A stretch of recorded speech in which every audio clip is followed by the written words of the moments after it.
in the very near future. I call Eugenie Sage. Chair, and I'd like to thank Annette King for her kind comments. Mr Chair, this bill, this noxious bill, is all about trust. It's about broken promises by the government to restore democracy in Canterbury in the elections that are due in October of this year. The government has broken those promises, and it's done that because it does not trust the people of Canterbury to elect a regional council that will be compliant and deliver the water from the aquifers and rivers of Canterbury to the farmers and irrigators.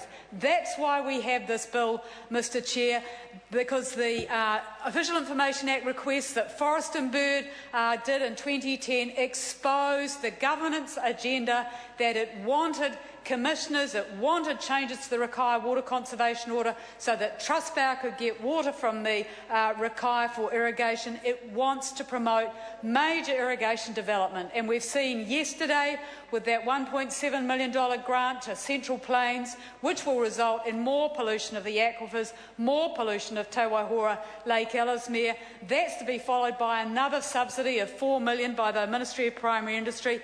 It's this massive irrigation water exploitation scheme that the government has for Canterbury that is behind this noxious bill. Mr Chair, I was in Cathedral Square along with colleagues like Mojo Mathers on a very cold and bleak day in June 2010 when thousands of Cantabrians gathered to protest and object to the 2010 Principal Act.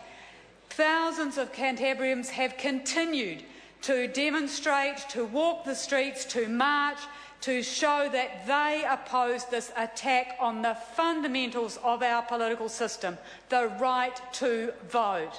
That's at the heart of democracy, and it's something that Part 1 of this bill denies by postponing elections until 2016. And how can we be certain that the government will implement that promise when they should be held this year? People in Canterbury are angry. They are feeling disempowered, as my colleague, the Honourable Leanne Dalziel, has often quoted the psychological effects of disempowering people, not allowing them to vote post a natural disaster, are all the worse in terms of the ability to recover and respond to that.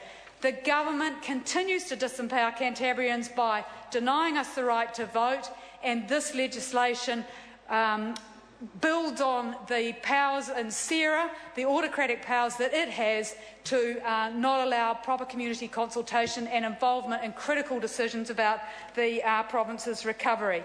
The government has not come clean about why this bill is needed. It continues to give spurious excuses about it being due to the earthquake, that they would get more efficient and effective governance from commissioners. But we haven't seen that efficient and effective governance. We've seen a stream of self-congratulatory press releases from the commissioners, but we haven't seen them responding to the views of Cantabrians that people want to vote, except that they did recommend a mixed model, and the government ignored that, a mixed model of commissioners and appointed and elected members.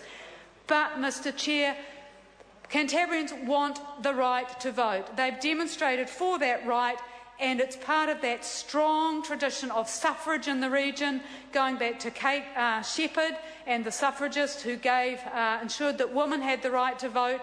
We want our right to vote, and the bill denies that. And another call, Mr Chair, I'll talk more about water conservation orders, because there the government has disregarded the advice of officials to restore the law in Canterbury as it applies in the rest of New Zealand in regard to water conservation orders, and would be very interested for the Minister to take a call and explain why it's necessary to have a different regime for water conservation orders in Canterbury when the advice of the Ministry of Primary Industry, the Ministry for the Environment and the ECAN Commissioners was that there was no justification for continuing a different regime in Canterbury in regard to water conservation orders to that which applies to the rest of the country. So could the Minister explain, because the regulatory impact statement makes it very clear that there is no justification for that.